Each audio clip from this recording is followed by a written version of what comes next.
So today is Thursday, November 9. Yay. So just in case nobody told you, tomorrow is a national holiday. It's Veterans Day observed, and Reedley College has no classes. So I won't be here tomorrow. I will not, probably no one else will be here either. So the last time we left off, we were on this slide right here. We had just talked about a lot about hydraulic systems, and we had talked about pneumatic systems, and put hydraulics on our list of things that we would disconnect if we were removing and replacing a turbine engine. And we talked about the hazards of what kind of hydraulic fluid is really bad for you. Skydrol, and what kind of airplanes use Skydrol. Yeah, big biz jets and airliners. Kind of airplanes like we got in the shop here, they use 5606. It's a petroleum-based product. It's about as bad for you as getting engine oil on you. And what color is 5606 dyed? Red. Why is it dyed red? So you can see leaks easier. Okay. Yeah, I guess if you have a red airplane, then that would make it harder to find leaks. Yeah.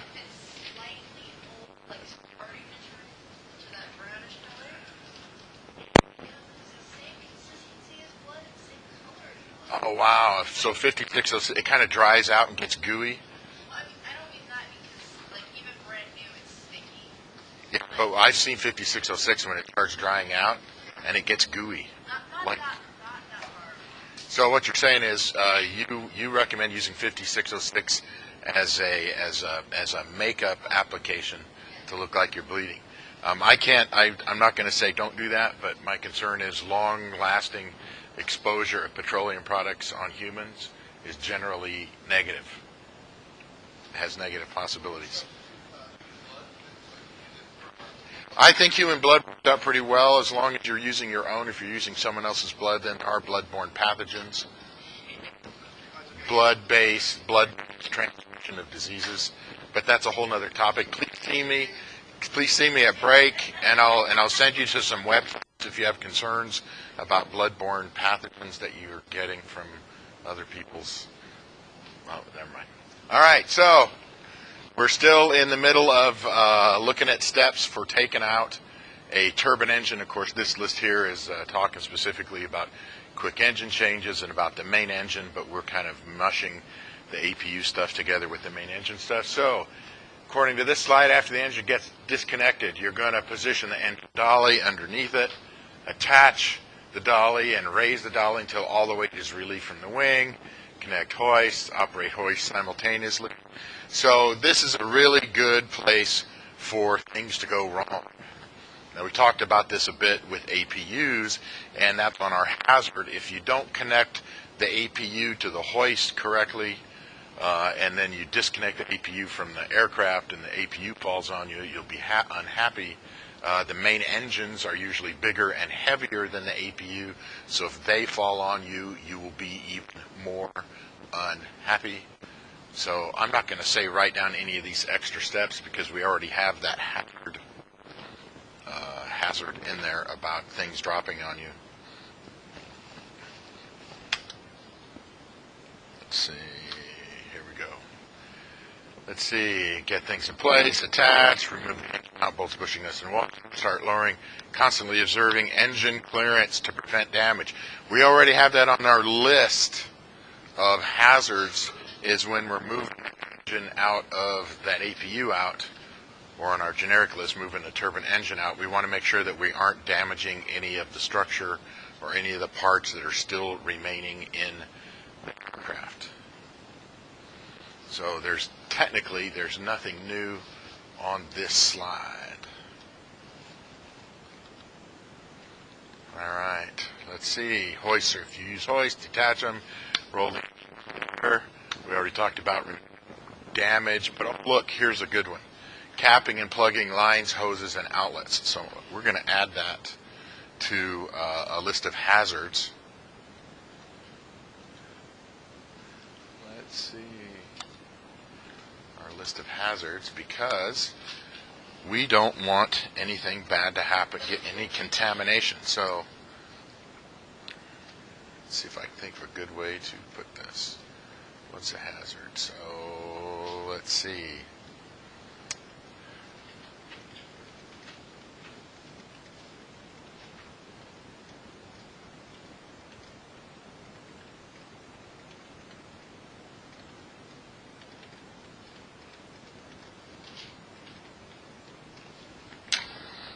So you're not just going to cap off fuel lines and hydraulic lines and pneumatic lines, because those are things with holes in them.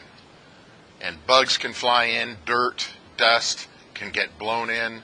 People can be doing maintenance and drop pieces of safety wire or other hardware in there. Obviously, you don't want anything else to get in there. But I've also seen people take plastic bags and zip tie them around the ends of electrical connections to keep those things from getting contaminated. So if it's a big electrical plug with 20 pins sticking in it, do you want those pins to get bent? Do you want insects to fly in there and start making a nest? No, you don't. So if I would say, obviously right away, you would want to put a cap on fuel lines, hydraulic lines, pneumatic lines, because something could get in there immediately. If it's going to stay uninstalled, if this engine's going to go somewhere and it's going to sit for a while, or you take the engine out of the aircraft and you're not going to put another engine in right away, you may decide you also need to cover the electrical plugs.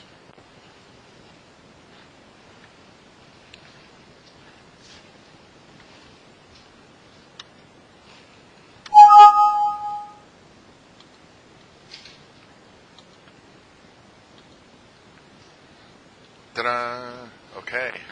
So I know it's going to bother you here a lot, but Mr. Asman has a couple of videos he thinks would be a good idea to watch, and I came up with a couple that I thought would be okay to watch. And I'll tell you what, if there's something during the video that we need to take down and write down, I'll stop it and I'll tell you what to write down. So otherwise, you don't have to take notes.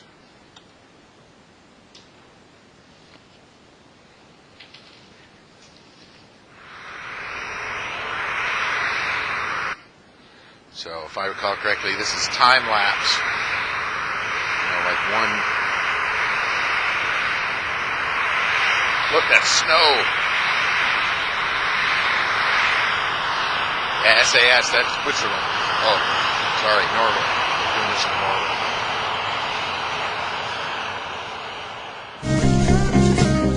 So they're pulling the aircraft into the hangar. Looks like a 737. Turn that drum, baby, 'cause I'm ready to ride. Everything from a chopper all the way up to... Yeah, I don't want to listen to the music, but it's all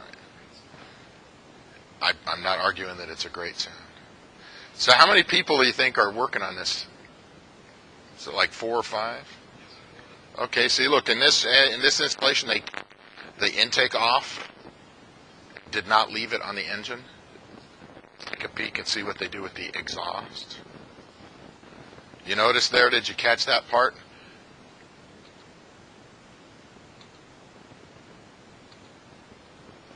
Look at what they what happened in that hangar. Another plane came in. So look at those hangar doors. So you think this airplane they're working on could have gotten blown around? Anybody ever been to Norway? Does the wind blow in Norway? The wind could blow anywhere. So you think it's a good idea to make sure that the airplane you're working on, even though it's out of a hangar, is secured so it can't move? Somebody say yes. Okay, all right.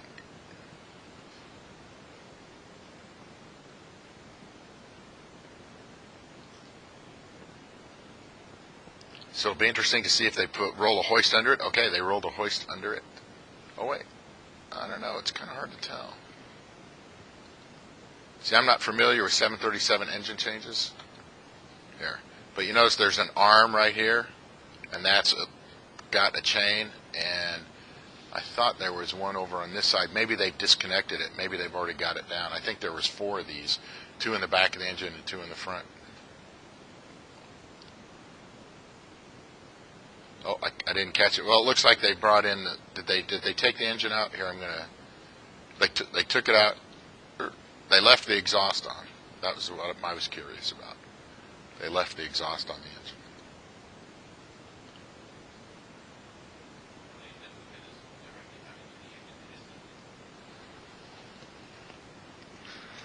Well, intake ducts don't get exposed to heat, so maybe they wanted the exhaust duct to go in with the engine because it was coming off for an inspection, and the exhaust duct needs to be inspected.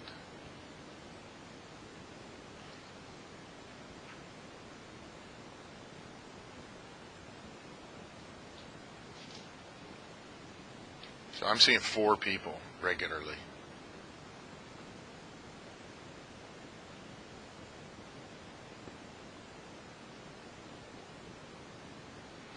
So they see, it looks like, since it's the same 4 people, I believe, that they're getting this done in one 8-hour shift. And what does anybody remember at the beginning of this video, how dark was the sky? It was dark. So that, yeah, they're probably doing that. That's right, Frederick. They're probably doing this on the graveyard shift, which would be a normal shift. Yeah, for an airline, this is when the scheduled work gets done.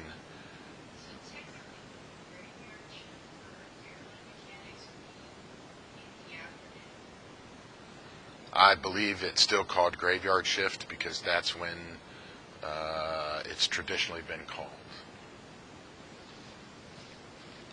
But this is arguably this is line maintenance. So what do you think they're going to do now? Look, they got the red light under here blinking. Yeah, I think this is interesting. I wonder whether it's a good idea to run the engine with the cowling open, even if it's propped up. Maybe they're doing one more inspection before they close the cowling and run the engine. Yeah, they haven't started the engine yet.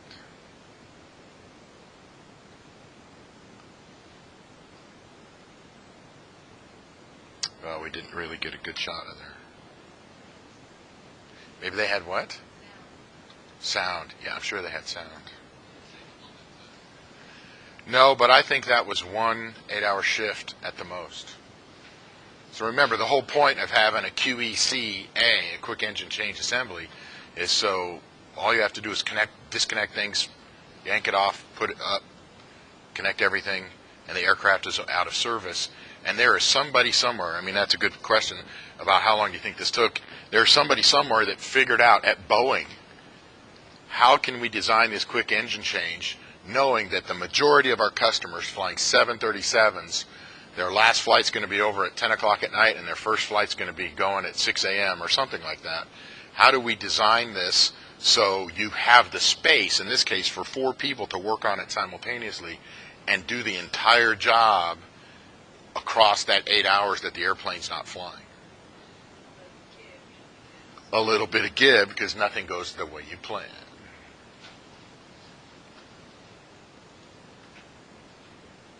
So we'll see if the music's any better on this one. Don't get your hopes up. If I don't like the music, we're not going to listen to it. Yeah. Advertisements.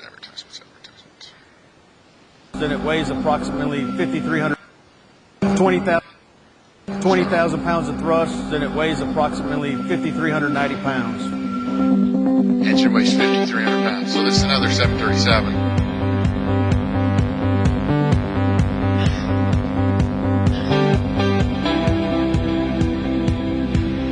They let you wear camo caps and work? My name is Steve Maldonado. I've been here Southwest for 14 years, and we're doing a scheduled engine change tonight. Safety goggles? What's up with that?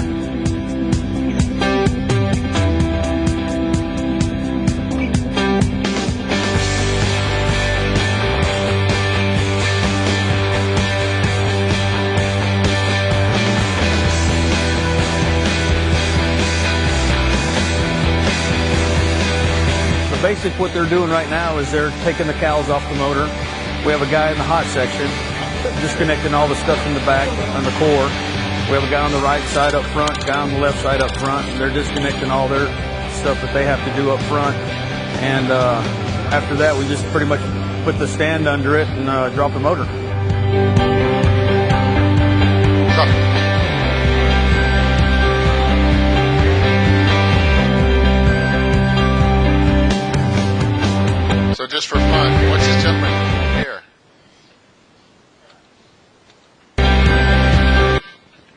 engine's not even there, right? Yeah, there's all kinds of stuff in there. When was the last time some of that was visible? Maybe the last time the engine got removed, right? Did you see that? You see? He's got he doesn't even have a tool in his hand, and he's wearing safety goggles. What is wrong with this person? It's like his eyes are important.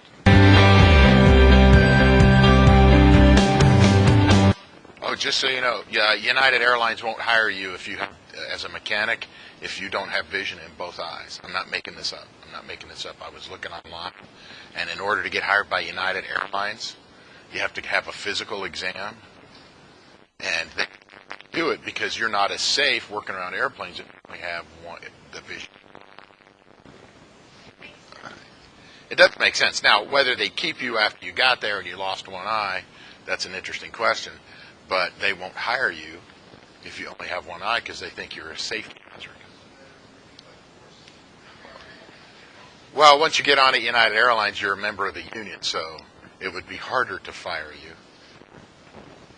But I'm not an expert on unions in any manner. But I was looking on their website because I was looking at, because I have an eye transplant, and so I was, I'd have to report that on the medical exam. And then they'd ask me questions, how well is your vision in your transplanted eye? And I go, well, it's about 50-50, So I thought I'd, become a college professor instead.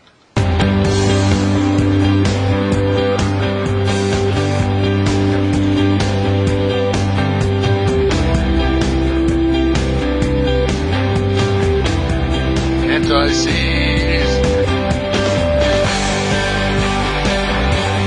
What does SWA stand for? Southwest Airlines.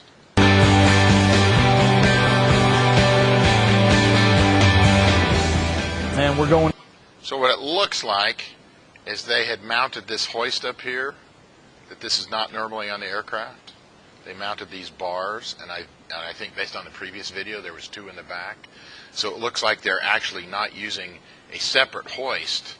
They've got a stand on the ground that holds the engine up, but they're actually mounting 4 bars, 2 in the front, 2 in the back, and then using, chain ratchets to lift the engine up from 4 locations. Up with it, and we should be done here within about an hour. Which actually is maybe a really good idea, because where do you think the engine mounts are? Right about here, yeah. So I think that's actually a pretty good idea. Maybe an engineer had a really good idea. Said, hey, let's put the person that's moving the engine, right where they can see where the holes are going to line up to put the bolt.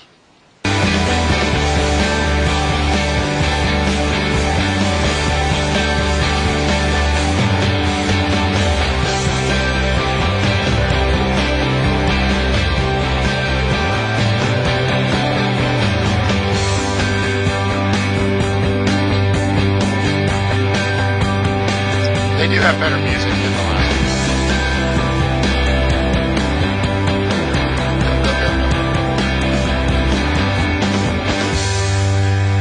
They didn't show doing an engine run.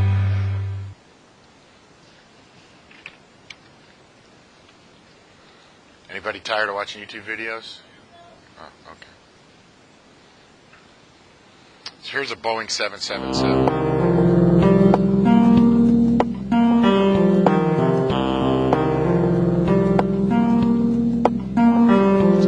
Much bigger engine. We're talking 90 or 100,000 pounds of thrust, like 12, 13, 14, 15 foot diameter intake. Let me know if you can figure out what airline this is.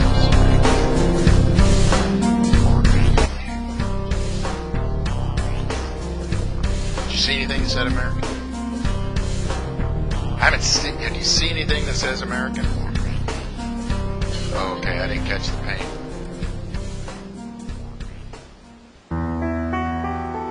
Yeah, that's American right there.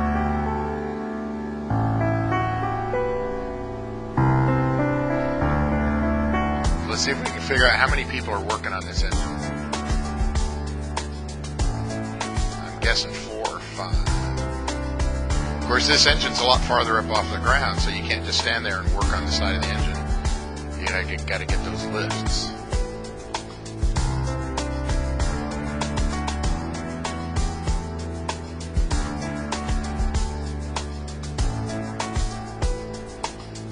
Did you notice what time it was outside? It was dark. It was night again.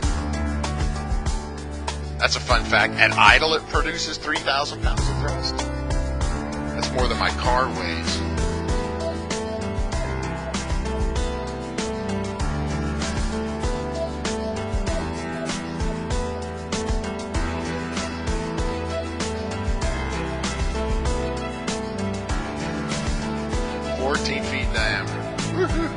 So if you stood in the center of it and held your hand up as high as you could, you probably wouldn't get to the center. Or maybe that 14 feet is the outside. Okay, there goes the intake. So now see 3 engine R&Rs, and they reused the same intake.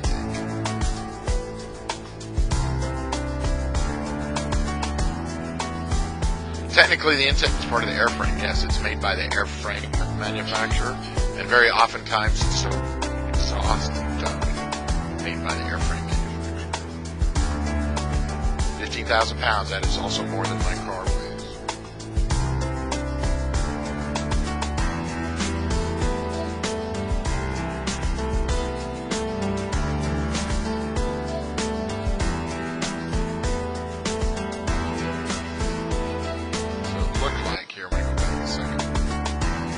Look at this yellow thing they've got hooked up to the engine. It's going to start coming down right there. So this cradle, which I believe goes all the way around both sides, it's not supported by the engine stand. So my guess is they've got some way to connect it up inside of the engine compartment, and we just can't see it.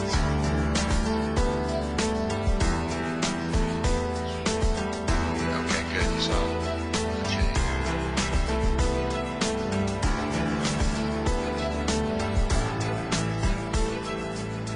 So I'm still thinking it's 4, maybe 5 people.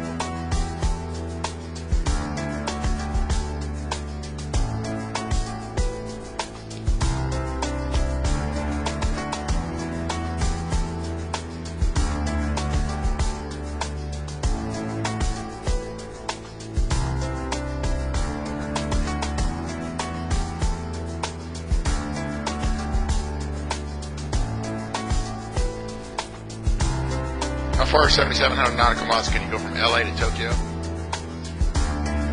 I think so. Oh, in normal miles. Okay, well then it's pretty close. It's still dark outside, so they got it done in one shift, probably. Maybe at least they'll show us, yeah, look, we're going to run the engine before we put it back in service.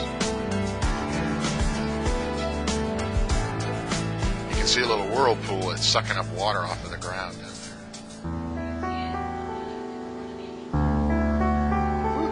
That's awesome. Must be very humid.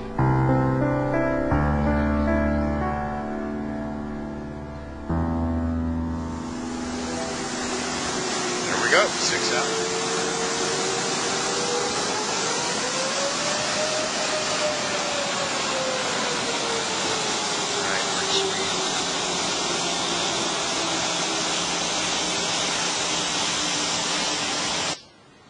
Very nice. This is a shorter one. It's on APUs. Oh, in Ramstein. Oh yeah, that's right. This is done by the United States Air Force, I think. Ramstein Air Base is a big Air Force base in Germany. Okay, they have silly music. Relatively speaking. Wish I could tell what aircraft this is. It's not a normal paint scheme. White with blue stripes. Air Force pitching in. I wonder what that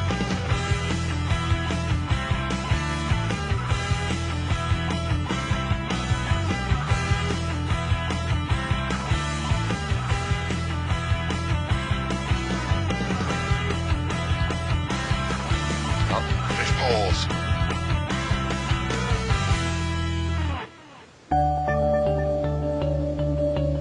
That guy's happy. He's not wearing safety goggles. Contractors.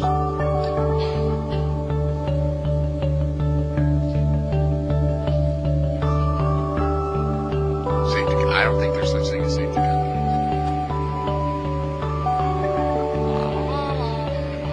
Look, my arm is sore. Here, you go spin that thing around.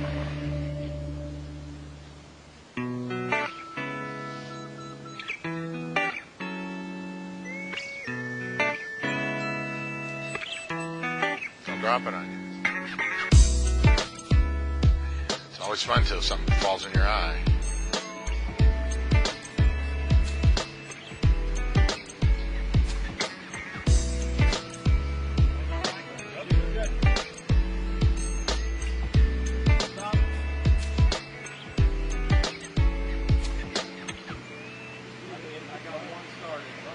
One of the hardest parts is actually getting it in there without damaging it. Especially when you notice it's at an angle, it doesn't go up straight in. Uh-oh,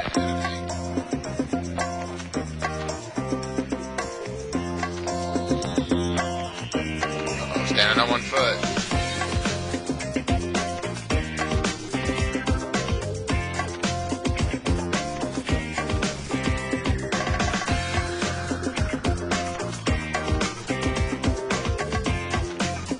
Yeah, at least somebody says they're doing an ops check.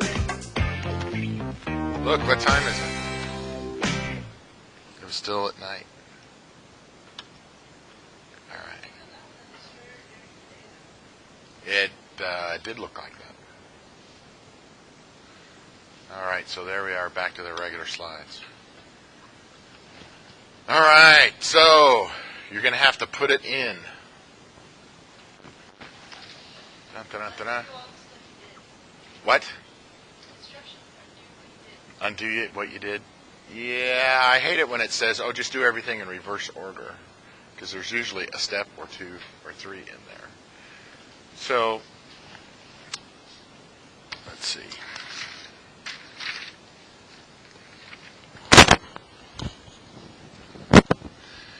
So I think this is a good thought here is are these basic inspections. So while the engine or the APU is still out,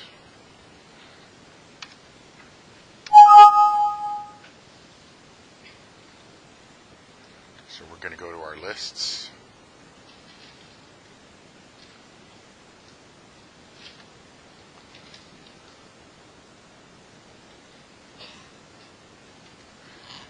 And see if I can draw. Nope.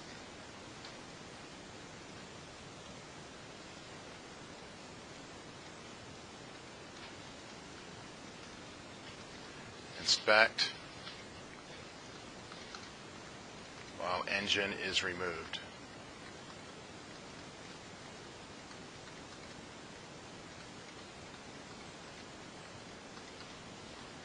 So anybody want to give it a try? What do you think we ought to inspect?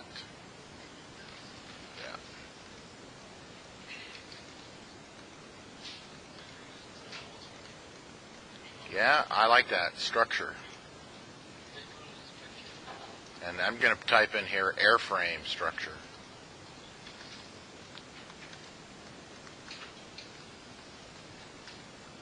What was that, Amir?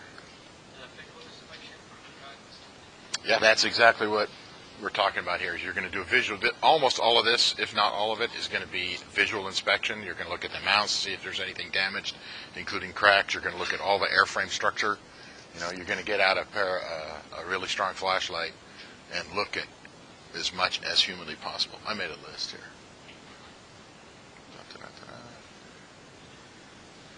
And let's see, engine mounts, airframe structure, all the mechanical connections.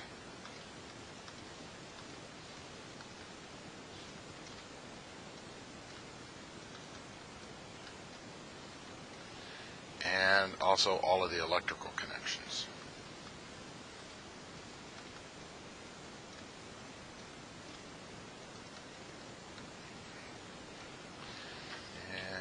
And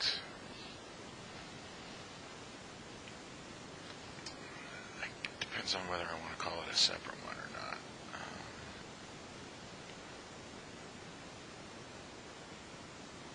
Yeah, you know what? We're going to call it fluid lines.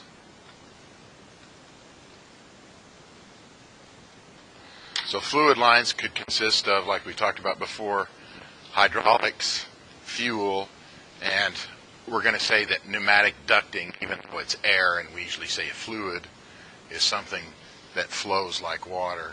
That's what I would include in here. So this would include hydraulic, pneumatic, and fuel lines.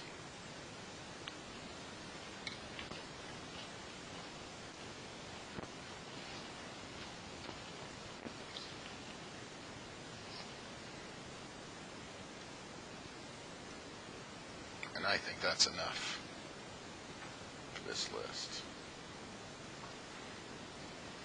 So we'll see if I missed anything off of that other lecture.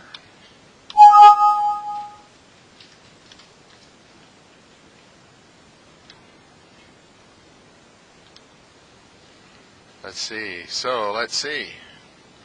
Basic inspection. We've got fuel connections. Whoops. And controls. Well, why can't I draw? We talked about fuel stuff. These are mechanical connections. Mechanical connections. Here's more mechanical connections. Okay.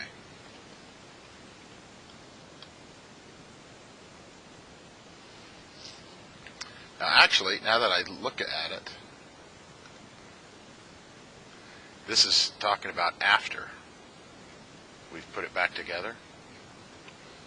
So I think we ought to make a list of things that we would want to do after we've put it back in, other than just follow the list.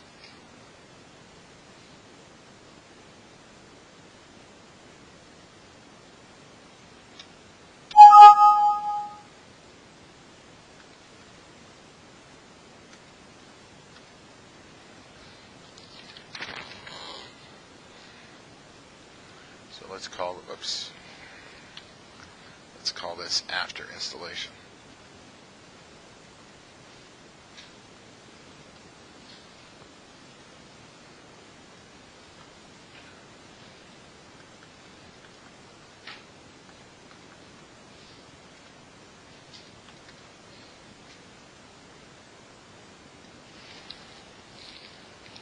So does anybody remember?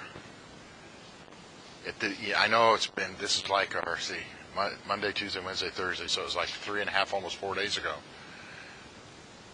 What are you going to follow when you're taking out engines and putting them back in? Yeah, you're going to follow the maintenance manual. So probably the most important thing you could say is after you got it all put in there is I'm going to confirm all maintenance manual steps completed. That's 100% the best way for you to make sure that you did everything you were supposed to do. Now, you don't have to write this part down, but me generally, in particular, if I haven't done that engine before, I'm probably going to take out a blank piece of paper and rewrite those steps out of the maintenance manual, or what's even better is if I can Xerox them off, and then as I get each one done, I can exit out to make sure that I did it. Because just following it down with my finger, and then I go do something and I come back, am I going to go back to that same spot on that list of steps to do? The answer is likely I will, but likely is not good enough because I have to sign off that I did it correctly. And that's actually better than writing the list out on a separate piece of paper because maybe I don't write everything down on that list. So that's a technique. You don't have to write that down, but that's a technique to make sure that I did it all. Another technique is after I think I'm done, then I go back down start on that reinstallation list, and I go back item by item, and yep, I did that one, yep, I did that one, and go slowly instead of just 10 seconds on each one. Did I do that? Yeah, I did. I torqued it, I safety wired it, I lock wired it. Okay, I did that one. Next one, I did that one, this one. So that way you're on that list, and if you got it all done and you did it all, as you go down the list, it's pretty easy now to make sure that you looked at each one. The problem with going down it halfway and you forgot something is you leave the checklist, you leave the maintenance manual, and you go do something for 5 or 10 minutes, and then you come back. Once it's all done, that would make me actually want to go back to the top and start again, or at least go up a couple of steps. One of the things you're going to have to watch out for, actually this is more of a during installation, is whether or not you need to use new hardware. Hardware, gaskets, etc. And that's a question. Because sometimes you can reuse things and sometimes you can't. The question is, did you use new ones if you needed to?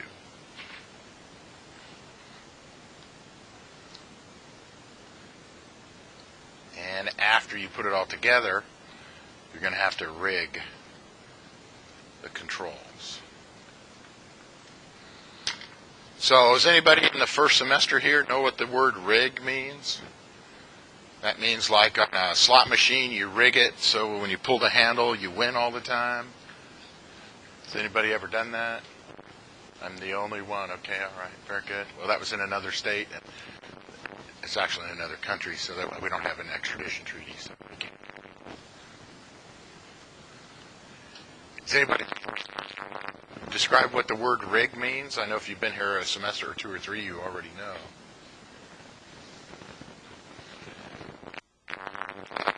Rigging. Parachute rigging is all the lines and stuff going up to the parachutes. There's a lot of different meanings to the word rig. Oh, yeah, man, I was out in the middle of the desert and the car broke down and I had to rig up this contraption because my fan belt broke. So I took my passenger had long hair. We cut their hair off and I braided a fan out of it and I super glued it together. Jury rig.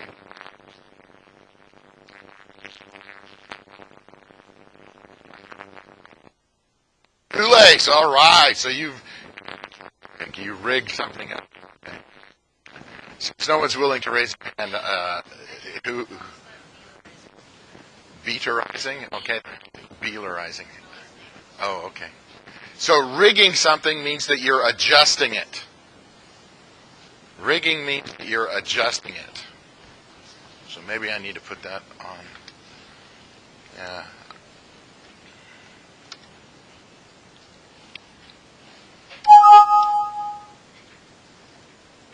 Maybe I need to add a slide here.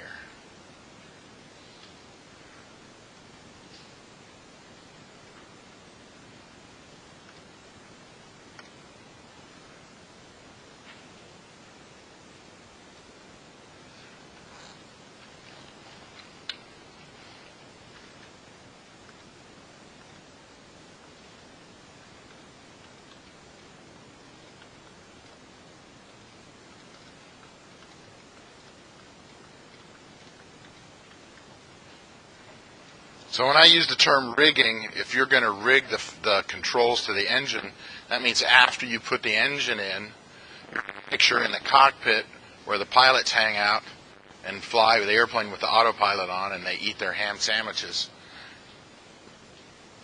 you know you don't have to eat a ham sandwich if you're a pilot. You know that, right? It could be turkey. It could be turkey. I personally prefer pastrami with a dill pickle, but that's another story. So when the person in the pilot seat is wiggling the throttle lever, back down at the engine, whatever's down there that's supposed to move, moves correctly. So when you rig a flight control, or in this case, when you rig an engine control, you're making sure that when a lever gets moved in the cockpit, down at the engine, it moves correctly. And sometimes this is a simple process, and sometimes this is complicated. But you're going to need to do that. Ta-da! You're going to need to rig the controls.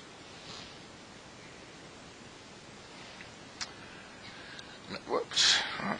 Didn't work. Another thing you're going to need to do is make sure is that you have, say, confirm. Safety wire, cotter pins.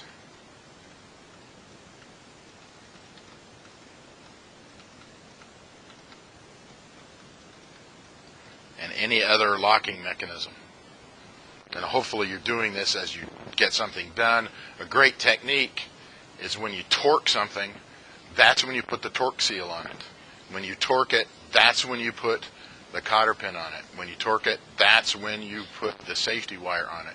So if somebody, because you got to especially understand if you're doing shift work, you may stop at the end of the graveyard shift or at the beginning of the graveyard shift, and somebody's going to come up and pick up your job, and you're going to brief them. There's a failure of communication. They're going to look at that nut or bolt, and they're going to think that it's been torqued, when in reality all you did was tighten it down and get it snug. If you've put torque seal on it, or you've put a cotter pin in it, or you've safety wired it, I have very high confidence that you actually did torque it. So it's not just when you come back to it the next day, it might be somebody else on the next shift.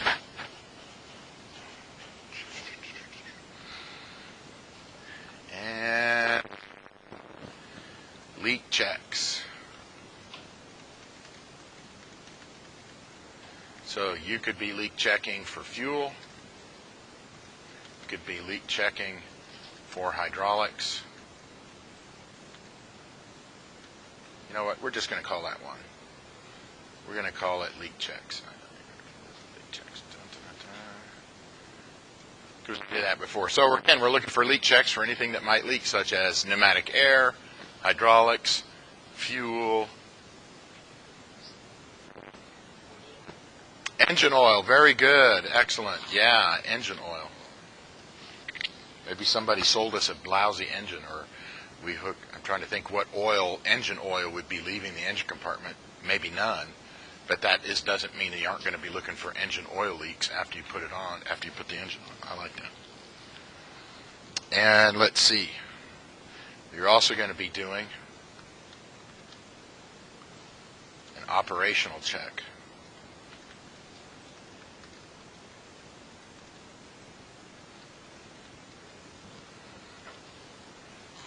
People underestimate this. You know, if I was going to give you a list of the top 10 things that aircraft mechanics need to have really good habits about, this would be one of them. Is when you're done with a job, but just before you sign the paperwork off, which will be the next line item on here, you're going to do as much as possible to check to see if what you did worked correctly. If I took an APU out of the aircraft and I put another APU in, before I sign off the paperwork that I did it correctly, I'm going to go in the cockpit and I'm going to fire that puppy up and make sure it works. Am I getting electrical power out of it? Am I getting pneumatic air out of it? Maybe somebody's going to go back there while I'm in the cockpit running the APU. Somebody's going to go in the back and look for engine leak, oil leaks, and hydraulic leaks, and pneumatic leaks. So it's not just run it and see if anything falls out of it. It's run and see if it does what it's supposed to. For the APU, that's reasonably easy. APUs generally run, does anybody know what RPM APUs run at? Pardon me? Probably 60,000. What if it was a Pratt & Whitney P6 AP-based APU? They run a lot slower. So it varies widely. But how far have you gone along on turbine engine instruments with Mr. Ritchie? Not very far. Have you done RPM gauges? Just started. Here you can impress Mr. Ritchie. I know that's what you're all looking to do, is impress Mr. Ritchie.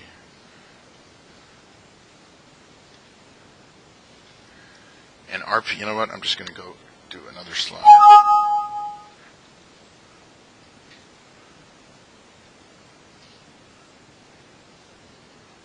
We can do it from this one.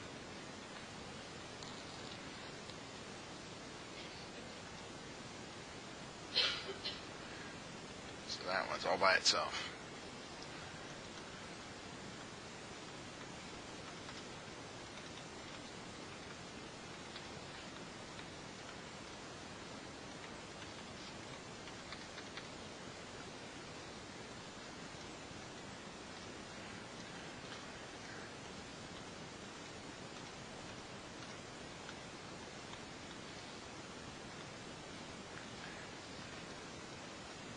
jet engine RPM gauges are in percent.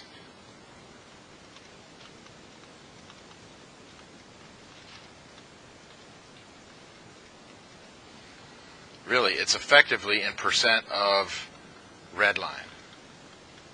Generally speaking, and there are some minor exceptions,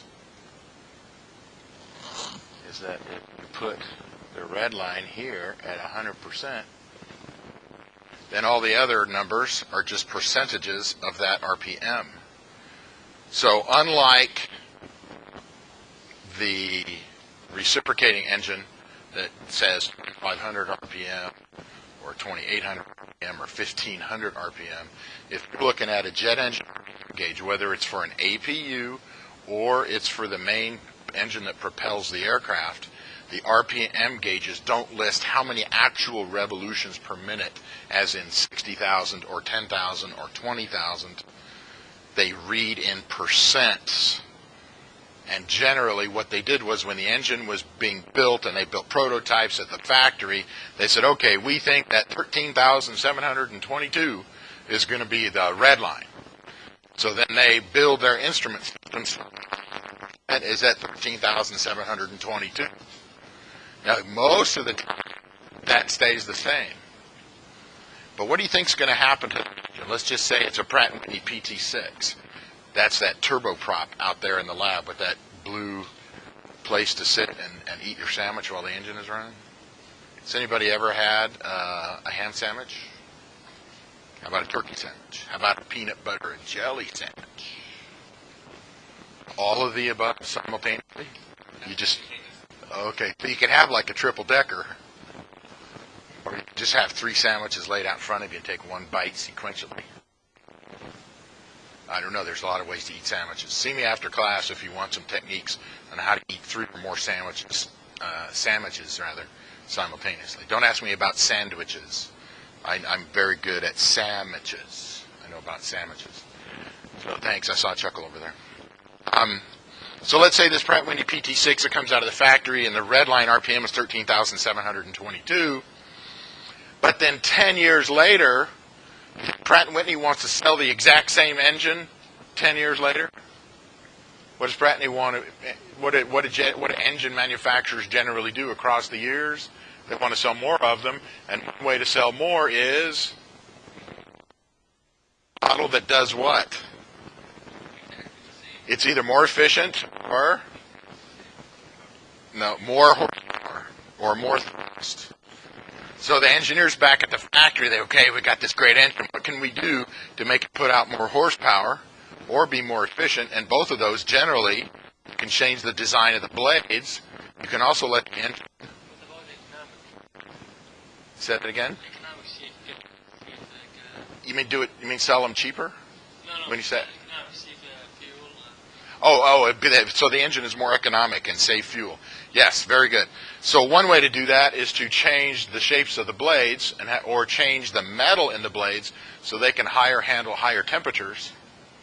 Another way to do it is to increase the RPM of the engine. So it's possible 10 years later with that engine, they tested it and said, we don't have to run it at 13,722 as the red line anymore. We can run it at 14,000 RPMs, and that can be the new red line. So it's possible, and I've seen it more than once,